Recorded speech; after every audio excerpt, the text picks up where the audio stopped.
전례는 그리스도의 탄생 사건 앞에 예고편을 보여줍니다. 그 한가운데 요한이 서 있습니다. 요한은 타오르는 불꽃이었고 동시에 빛이었다고 예수님께서 평가하십니다. 예수님도 빛이고 요한도 빛이지 않습니까? 그럼 어떻게 되죠? 그래서 빛이 되는 겁니다. 모든 것을 태워버리고 앞을 비추는 빛.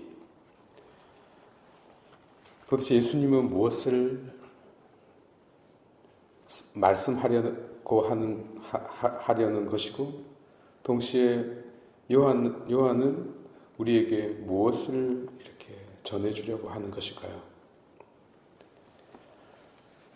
사실 뇌에 주름이 제대로 잡혀있는 자는 기독교 신앙을 믿지 않습니다. 받아들이지 않습니다. 반면 교회에 다니는 사람들의 뇌를 열어보면 전부 골이 없이 평평하다고 합니다. 왜냐하면 그리스도에 앞서 요한이 평평하게 길을 닦았기 때문입니다. 사도 요한은 예수님과 세례자 요한을 일컬어 이렇게 소개를 했습니다. 요한복음 1장 4절입니다.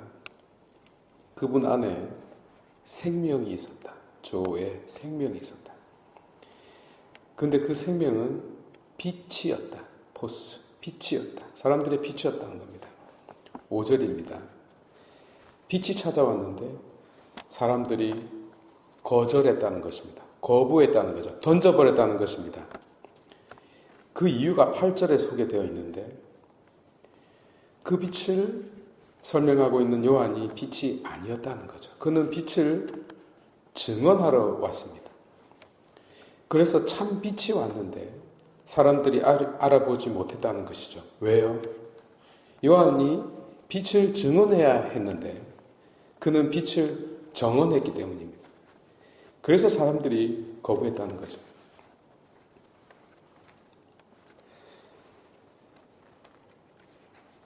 요한은 빛이 아니라 그 빛을 설명하는 자입니다.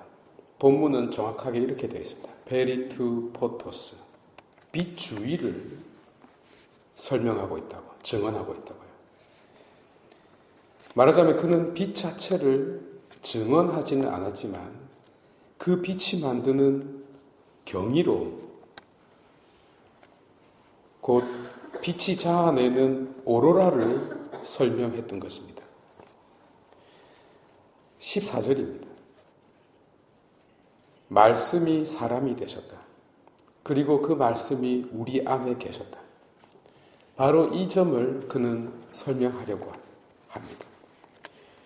올해 사이언스 국제 학술지의 10대 뉴스 중에 첫 번째가 바로 사건 지평선 망원경 연구팀이 남극이고 안데스 산맥이고 전 세계에 있는 모든 전파 망원경 8개 전파 망원경을 다 합쳐서 5,500만 광년 떨어져 있는 천여짜리 은하단 M87의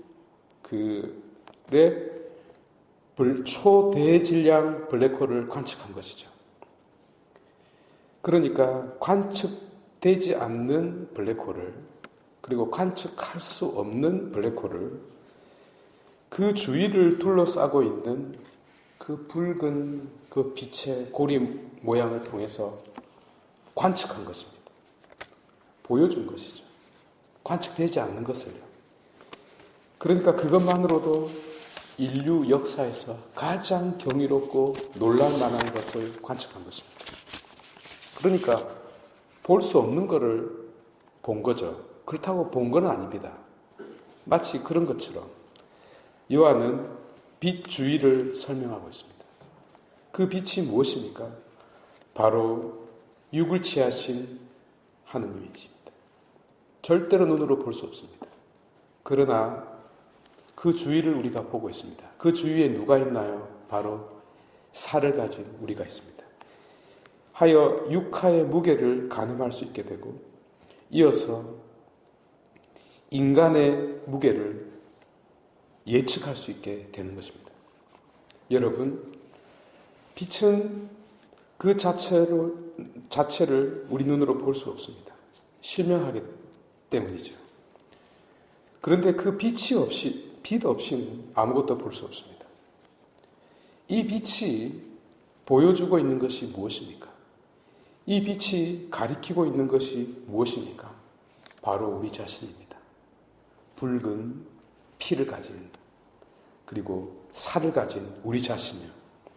이것이 요한이 우리에게 보여주고자 했던 눈에 보이지 않는 그리스도의 육하여 탄생이었고 그리고 우리가 기다리고 있는 대림의 본질입니다. 바로 그 화살표를 따라서 우리 자신을, 우리 존재를, 우리 자신의 가치를 볼 수 있는 자 되도록 합시다.